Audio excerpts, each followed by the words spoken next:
damai sejahtera Allah yang melampaui segala akal, itulah yang memelihara hati dan pikiranmu di dalam Kristus Yesus Tuhan kita. Amin. Saudara-saudara yang dikasihi Tuhan kita Yesus Kristus, nats khotbah untuk memperingati hari turunnya Roh Kudus yang tertulis dalam Yesaya pasal yang ke-63 ayat yang ke-11 sampai yang ke-14. Demikian firman Tuhan. Lalu teringatlah mereka kepada zaman dahulu kala, zaman Musa hambanya itu. Di manakah dia yang membawa mereka naik dari laut bersama-sama dengan penggembala kambing dombanya? Di manakah dia yang menaruh Roh Kudusnya dalam hati mereka, yang dengan tangannya yang agung menyertai Musa di sebelah kanan, yang membelah air di depan mereka untuk membuat nama abadi baginya, yang menuntun mereka melintasi samudra raya seperti kuda melintasi padang gurun. Mereka tidak pernah tersandung seperti ternak yang turun ke dalam lembah. Roh Tuhan membawa mereka ke tempat perhentian. Demikianlah engkau memimpin umatmu untuk membuat nama yang agung bagimu. Demikian pembacaan firman Tuhan. Saudara-saudara yang dikasihi Tuhan kita Yesus Kristus, kita lihat dari segi sejarah bahwa Pentakosta berasal dari bahasa Yunani Pentekoste Hemera, atau hari ke-50 atau Minggu Putih, adalah hari raya Kristiani yang memperingati peristiwa dicurahkannya Roh Kudus kepada para rasul di Yerusalem, yang terjadi 50 hari setelah kebangkitan Yesus Kristus. Pada hari Pentakosta, Roh Kudus dicurahkan sesuai dengan yang dijanjikan Yesus sesudah kenaikan ke sorga. Menurut Alkitab, murid-murid Yesus berhasil mempertobatkan 3.000 jiwa pada hari tersebut. Dan hal inilah yang disebut dengan lahirnya gereja mula-mula. Ini dapat dibandingkan dalam kesaksian Kisah Para Rasul pasal yang kedua. Sebelumnya, Pentakosta adalah hari raya besar orang Yahudi yang kemudian diadopsi oleh gereja Barat dan gereja Timur. Peristiwa Pentakosta ini juga bukti kebenaran firman Allah dan perkataan Yesus Kristus Tuhan kita. Janji pengutusan Roh Kudus telah dinubuatkan Yesus Kristus pada malam terakhir sebelum Yesus Kristus ditangkap dan kemudian disalibkan. Ia memberitahukan kepada murid-muridnya tentang kedatangan Roh Kudus sebagai suatu janji penyertaan. Yesus berkata, "Aku akan minta kepada Bapa, dan Ia akan memberikan kepadamu seorang penolong yang lain, supaya Ia menyertai kamu selama-lamanya. yaitu roh kebenaran. Dunia tidak dapat menerima Dia dan tidak mengenal Dia, tetapi kamu mengenal Dia, sebab Ia menyertai kamu dan akan diam di dalam kamu. Selanjutnya, sesaat sebelum Yesus naik ke surga, Ia mengatakan sekali lagi, Yesus berkata, tetapi kamu akan menerima kuasa dan kamu akan menjadi saksiku di Yerusalem dan di seluruh Yudea dan Samaria dan sampai ke ujung bumi. Saudara-saudara, dalam konteks nats khotbah ini, dalam Yesaya pasal yang ke-63, kasih setia dalam bahasa asli chesed dalam bentuk jamak sama dengan perbuatan-perbuatan yang menyatakan kasih setia. Istilah kasih setia biasanya merujuk pada perbuatan di dalam relasi yang melampaui kewajiban, tetapi menjawab kebutuhan. Misalnya, dalam Kejadian pasal yang ke-47, ayat yang ke-29, Yakub meminta supaya dikuburkan di tanah Kanaan bersama dengan nenek moyangnya. Yakub meminta dalam konteks relasi keluarga yang setia, tetapi permintaan itu melampaui kewajiban kasih. Yakub tentu tidak bisa memenuhi permintaan itu sendiri, sehingga membutuhkan kerjasama Yusuf. Saudara-saudara, Tuhan memanggil Israel dalam sebuah perjanjian dan menyebut mereka anak-anak yang disayang dan anak-anak yang digendong. Sebuah relasi yang kuat dan akrab. Dalam relasi itu, Allah terus-menerus berbuat kasih lebih dari kewajiban dalam menyelamatkan mereka dari musuh yang kuat bagi mereka. Doa yang berikut dalam konteks nats ini menegaskan relasi itu dengan istilah Bapa, Abba, dan memohon kasih setia lebih lagi, yaitu pengampunan dan pemulihan. Roh Tuhan muncul dengan paling jelas dalam kisah keluaran Israel terkait dengan Musa dan tua-tua dalam kesaksian kitab Bilangan pasal yang ke-11 ayat yang ke-25. Kaitan roh Tuhan dengan tangan Tuhan yang menyertai Musa mungkin dapat dilihat dalam sebuah peristiwa angin dalam Keluaran pasal yang ke-14 ayat 21 dan kitab Bilangan 11 ayat yang ke-31.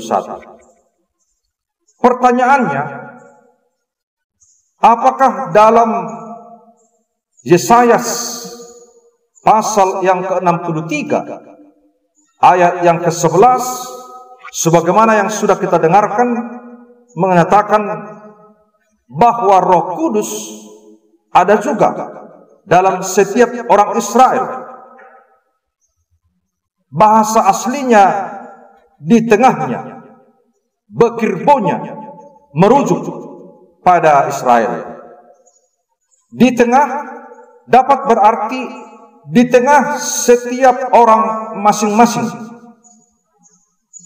Roh Kudus berkarya dalam hati setiap kita. Jika kita berontak, kita mendukakan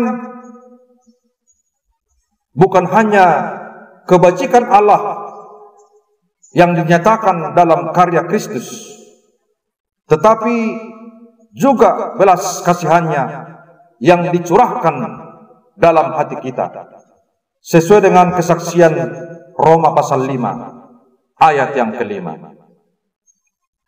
Mendukakan Roh Kudus dalam Efesus pasal yang keempat ayat yang ke-30, yaitu dengan cara berkata-kata. Di dalam Efesus pasal 4 ayat 4 dengan cara mengacaukan. Di dalam Efesus 3 ayat 16 dengan hati yang kacau. Tetapi mendukakan beda dengan menghujat Roh Kudus. Dalam Matius pasal yang ke-12 ayat yang ke-32, hujat kepada Roh Kudus merujuk kepada Farisi yang menafsir karya Roh Kudus yang dikerjakan oleh Yesus Kristus berasal dari iblis. Atau orang Farisi menuduh pekerjaan Yesus itu berasal dari iblis. Saudara-saudara, dinamika kehidupan kita sebagai anak-anak Tuhan mirip dengan jatuh bangunnya umat Israel. Kita begitu mudah melupakan kasih setia Tuhan dan melakukan perbuatan yang mendukakan Roh Kudus. Kadang hal itu membuat Allah terpaksa menghukum kita dengan membiarkan penderitaan menerpa kita. Apakah penyakit yang kita hadapi sekarang bagian daripada itu? Itu bagian daripada pergumulan kita bersama. Memang menurut ahli yang membidangi nats ini, bangsa Israel sudah kembali dari pembuangan ke tanah perjanjian Kanaan, tetapi suasana sudah jauh berbeda, yang menimbulkan berbagai-bagai tanya. Apakah Yahweh Tuhan mereka masih tetap setia, bekerja sama dengan mereka, melindungi mereka? Apakah Allah menjauhkan dan memalingkan wajah dari mereka?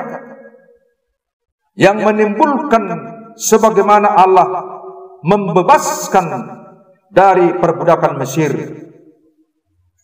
Kuasa dan kedaulatan Tuhan yang memakai Musa menyeberangi Laut Merah dan berjalan dengan gembala-gembala mereka sampai ke seberang lautan, bahkan digambarkan dalam nats ini. Ada baiknya kita ulang kembali, kita baca nats ini. Lalu teringatlah mereka kepada zaman dahulu kala, zaman Musa hambanya itu.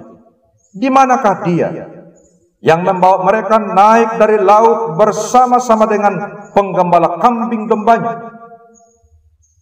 Karena pada saat itu mereka mampu menyeberangi laut dengan selamat. Dalam ayat 12 dikatakan, yang dengan tangannya yang agung menyertai Musa di sebelah kanan, yang membelah air di depan mereka untuk membuat nama abadi baginya, yang menuntun mereka melintasi samudra raya seperti kuda melintasi padang gurun. Mereka tidak pernah tersandung.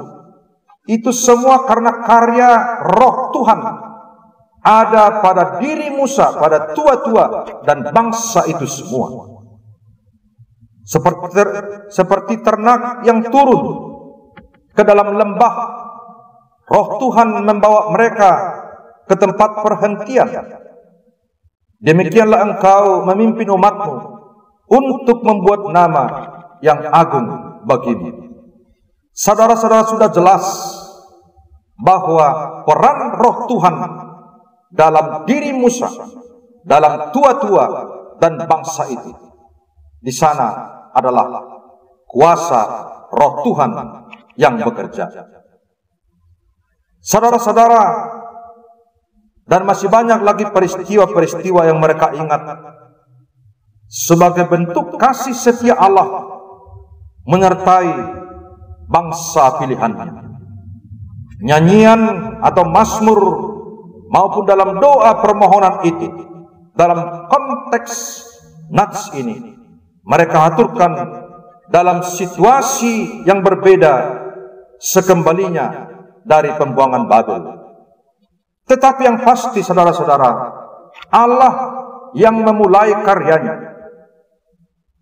Allah juga yang akan mengakhiri. Karena kasih setia Allah tetap selama-lamanya. Allah berdaulat dalam keputusannya. Manusia yang berdosa mendapat ganjaran sesuai perbuatannya. Tetapi Allah tetap bertindak dalam kasih-Nya, chesed. Sebagaimana Yesus Kristus menjanjikan roh kebenaran, Roh Kudus menyertai, menguatkan, dan menolong untuk mengingat apa saja yang diajarkan oleh Yesus selama ini. Roh Kudus sebagai pribadi yang ketiga dari Allah Tritunggal tersebut, itu juga yang memberi para murid-muridnya berdaya, bersaksi di Yerusalem, di Yudea, di Samaria, sampai ke ujung bumi. Saudara-saudara yang dikasihi Tuhan kita Yesus Kristus, dengan kuasa Roh Kudus ini juga nyata perbedaan hidup yang dikuasai roh kedagingan atau roh-roh zaman dengan orang yang dikuasai oleh Roh Kudus. Dalam epistel Galatia 5 ayat 16 sampai 26, kita dapat lihat di sana roh kedagingan, roh-roh zaman, pekerjaannya bertentangan dengan kehendak Allah dan kebenaran firman Tuhan, karena mengarah kepada kematian. Yaitu dalam Galatia 5 ayat 19, roh-roh kedagingan, roh-roh zaman adalah percabulan, kecemaran, hawa nafsu, kedengkian, kemabukan. Dalam ayat 20 dalam Galatia 5 tersebut, roh-roh kedagingan, roh-roh zaman, penyembahan berhala, sihir, perseteruan, perselisihan, iri hati, amarah, kepentingan diri sendiri, percideraan, roh pemecah. Dalam ayat 21, kedengkian, kemabukan, pesta pora, dan lain sebagainya. Bahkan diingatkan dalam kata terakhir ayat 21 dalam Galatia 5 tersebut, bahwa barang siapa yang melakukan hal-hal demikian, ia tidak akan mendapat bagian dalam kerajaan Allah, dalam kerajaan surga. Roh-roh kedagingan ini juga, roh-roh zaman ini juga membuat Allah murka terhadap bangsanya Israel waktu itu. Maka mereka harus dibuang ke Babel, lebih kurang 400 tahun. Dan saya sadar dalam kehidupan kekristenan masa kini masih banyak yang dikuasai roh-roh kedagingan, roh-roh zaman ini, yang akhirnya menjauhkan hidupnya dari kebenaran Allah, kebenaran aturan gereja yang berasaskan firman Tuhan, sehingga suka mengacau untuk menutupi kebobrokan moralnya, untuk menutupi kebodohan dan kekerdilan jiwanya, untuk menutupi ketidakmahuannya memberi tanggung jawab terhadap gerejanya,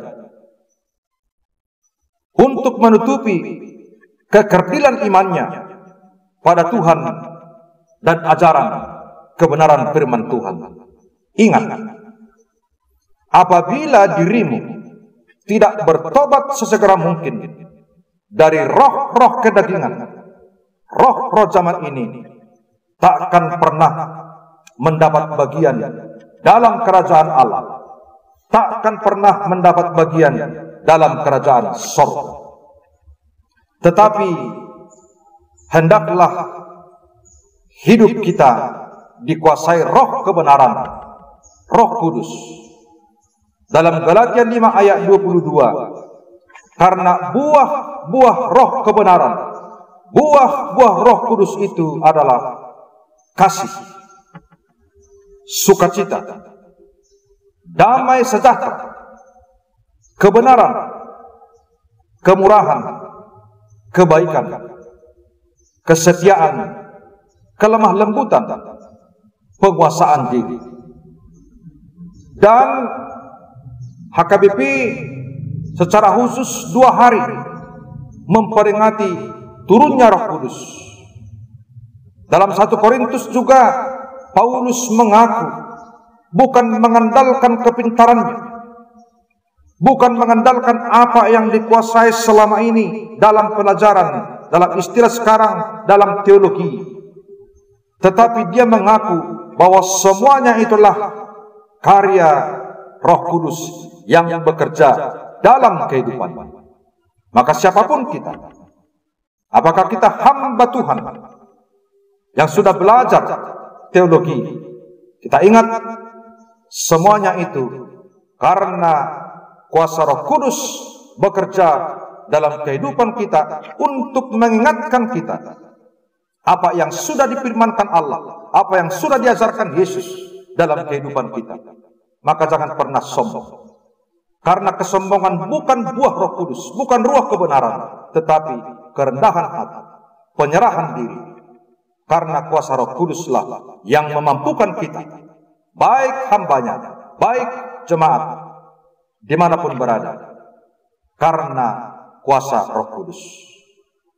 Sebagaimana Paulus juga mempertegas hal ini dalam 2 Timotius pasal 1 ayat 7. Sebab Allah memberikan kepada kita bukan roh ketakutan, melainkan roh yang membangkitkan kekuatan, kasih, dan ketertiban.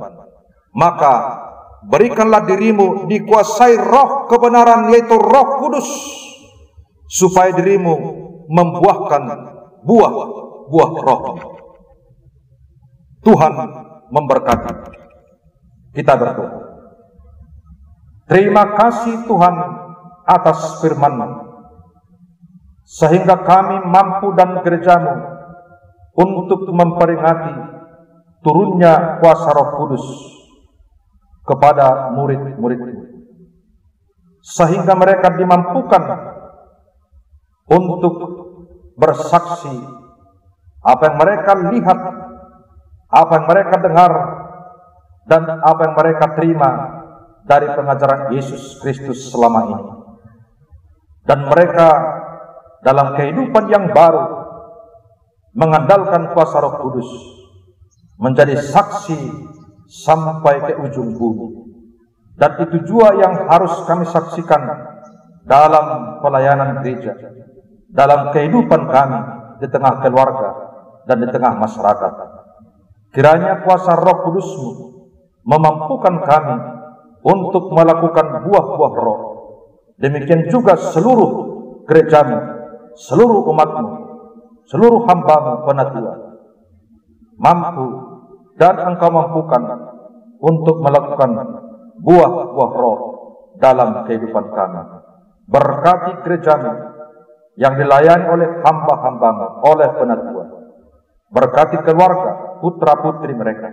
Cukupkan mereka Tuhan, karena kuasa-Mu. Berkati seluruh umat-Mu dimanapun berada. Jauhkan kami dari segala mara bahaya dan kejahatan dan seluruh penyakit, karena kuasa-Mu. Dalam Kristus Yesus kami berdoa dan bersyukur kepada-Mu.